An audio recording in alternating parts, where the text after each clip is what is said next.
Assalamualaikum warahmatullahi wabarakatuh. Perkenalkan, nama saya Desvita Dianggraini dengan NPM 2021 4140002. Hari ini saya akan mempresentasikan UTS metodologi riset dengan soal UTS yang pertama, yaitu jelaskan dengan bahasamu sendiri mengapa latar belakang sangat penting dalam sebuah proposal riset. Uraikan juga menyusun latar belakang yang baik dan logis. Jelaskan dengan bahasamu sendiri bagaimana cara menyusun identifikasi masalah yang baik dan logis. Soal yang ketiga, jelaskan dengan bahasamu sendiri mengapa perlu ada batasan masalah. Uraikan juga cara menyusun batasan masalah yang baik dan logis. Soal yang keempat, jelaskan dengan bahasamu sendiri bagaimana hubungan antara rumusan masalah dan tujuan penelitian.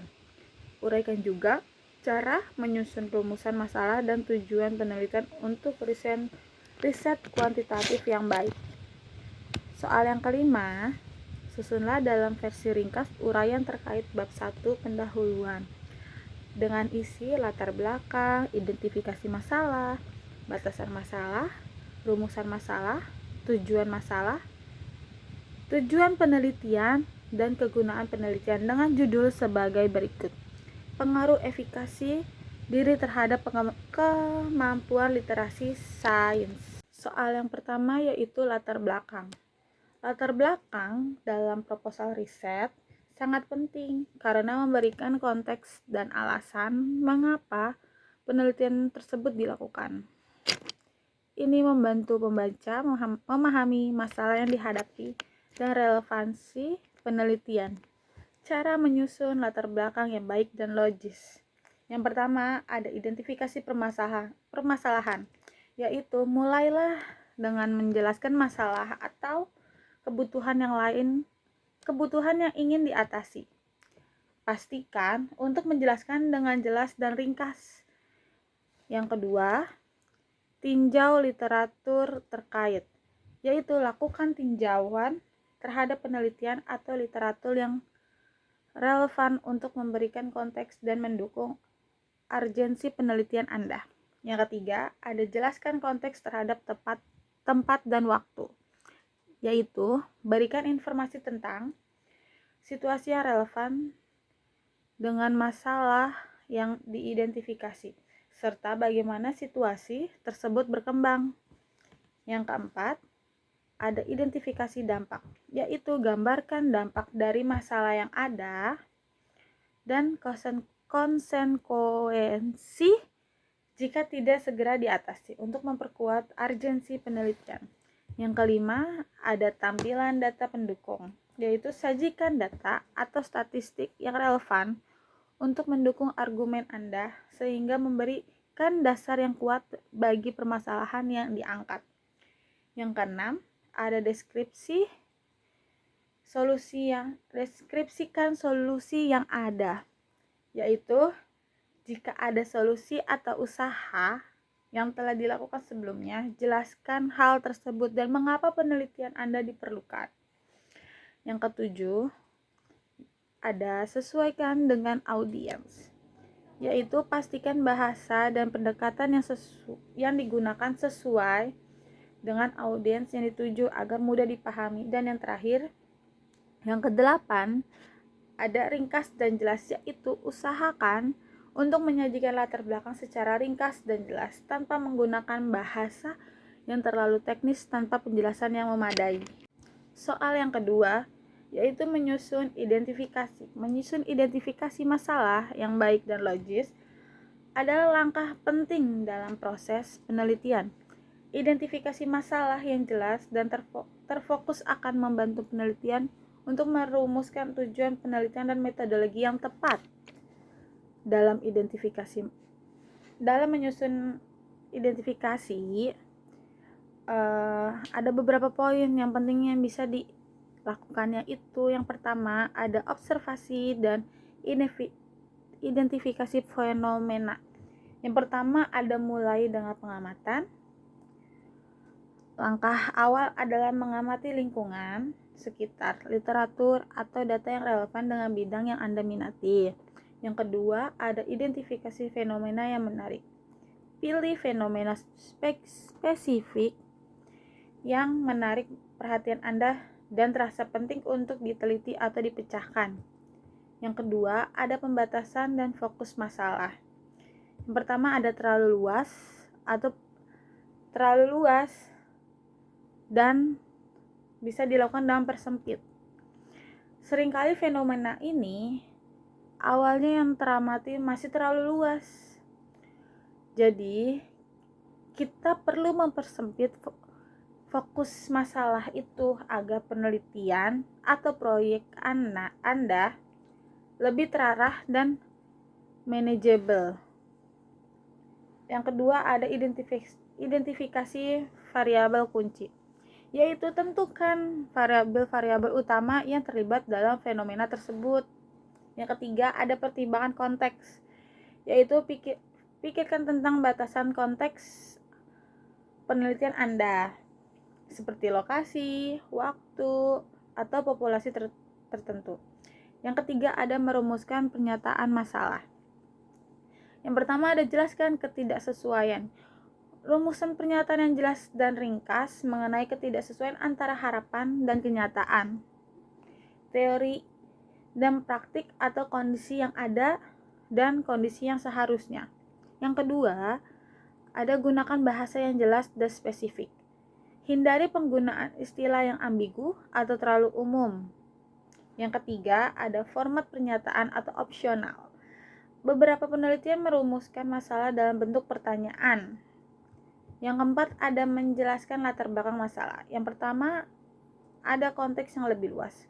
Uraikan latar belakang mengapa masalah ini penting untuk diteliti atau dipecahkan. Yang kedua, data dan fakta pendukung. Sertakan data, statistik, atau hasil penelitian sebelumnya. Yang ketiga, ada implikasi masalah. Jelaskan potensi konsekuensi atau dampak negatif jika masalah ini tidak ditangani atau tidak diteliti lebih lanjut. Yang kelima, ada menganalisis akar permasalahan. Jika memungkinkan. Yang pertama, mengapa masalah ini terjadi? Coba kita untuk mengidentifikasi potensi penyebab atau faktor-faktor yang mendasari terjadinya masalah tersebut. Yang kedua, ada gunakan alat analisis. Kita bisa menggunakan berbagai alat analisis untuk membantu mengidentifikasi akar permasalahan. Yang terakhir, ada menyusun identifikasi masalah secara logis. Yang pertama, urutan yang jelas. Kita harus menyusun poin-poin identifikasi secara logis, mulai dari observasi umum hingga fokus pada masalah spesifik. Yang kedua, ada keterkaitan antara poin. Pastikan keterkaitan yang jelas antara satu poin dengan poin berikutnya. Yang ketiga, ringkas dan padat. Hindari pengulangan informasi dan gunakan bahasa yang efektif. Soal yang ketiga, batasan masalah. Batasan masalah dalam sebuah penelitian sangat penting karena membantu peneliti untuk fokus pada aspek-aspek tertentu dari masalah yang diteliti. Dengan adanya batasan masalah, penelitian menjadi lebih terarah dan terukur, sehingga hasil dapat diperoleh lebih relevan dan dapat diandalkan. Berikut cara menyusun batasan masalah yang baik dan logis. Yang pertama, ada identifikasi ruang lingkup penelitian. Kita harus menentukan aspek-aspek spesifik dari masalah yang ingin kita teliti. Misalnya, jika kita meneliti tentang pendidikan, kita bisa membatasi penelitian pada satu jenjang pendidikan atau satu lokasi geografis tertentu. Yang kedua, variabel yang diperhatikan. Pilihlah variabel-variabel yang akan diteliti dan dijelaskan mengapa variabel tersebut penting. Ini akan membantu memperjelas fokus penelitian. Yang ketiga, ada jelaskan keterbatasan waktu dan sumber daya. Kita bisa sebutkan batasan yang berkaitan dengan waktu, sumber daya, atau metode yang digunakan dalam penelitian. Yang keempat, ada sertakan aspek yang tidak diteliti. Kita dapat jelaskan dengan jelas apa yang tidak termasuk dalam penelitian kita. Yang kelima, ada gunakan bahasa yang jelas dan ringkas. Pastikan batasan masalah disajikan dengan bahasa yang mudah dipahami. Yang keenam, ada tautkan dengan tujuan penelitian. Kita dapat hubungkan batasan masalah dengan tujuan penelitian kita. Ini akan memberikan konteks yang lebih baik dan menunjukkan relevansi batasan yang ditetapkan. Yang terakhir, yang ketujuh, revisi dan perbaikan. Selesai menyusun batasan masalah, lakukan revisi untuk memastikan bahwa semua aspek penting telah dicakup dan bahwa batasan tersebut logis dan konsisten dengan tujuan penelitian. Soal yang keempat, yaitu menyusun rumusan dan tujuan penelitian. Rumusan masalah dan tujuan penelitian memiliki hubungan yang sangat erat dalam sebuah penelitian. Rumusan masalah adalah pertanyaan atau pernyataan yang ingin dijawab atau dipecahkan melalui penelitian. Sedangkan tujuan penelitian adalah apa yang ingin dicapai atau yang dihasilkan dari penelitian tersebut. Dengan kata lain, rumusan masalah memberikan arah bagi penelitian. Sementara tujuan penelitian menjelaskan hal yang diharapkan dari penelitian tersebut. Berikut cara menyusun rumusan masalah dan tujuan penelitian untuk riset kuantitatif. Yang pertama, ada menyusun rumusan masalah. Di dalam menyusun rumusan masalah, yang pertama ada identifikasi masalah. Mulailah dengan mengidentifikasi masalah yang ingin diteliti. Pastikan masalah tersebut relevan dan signifikan.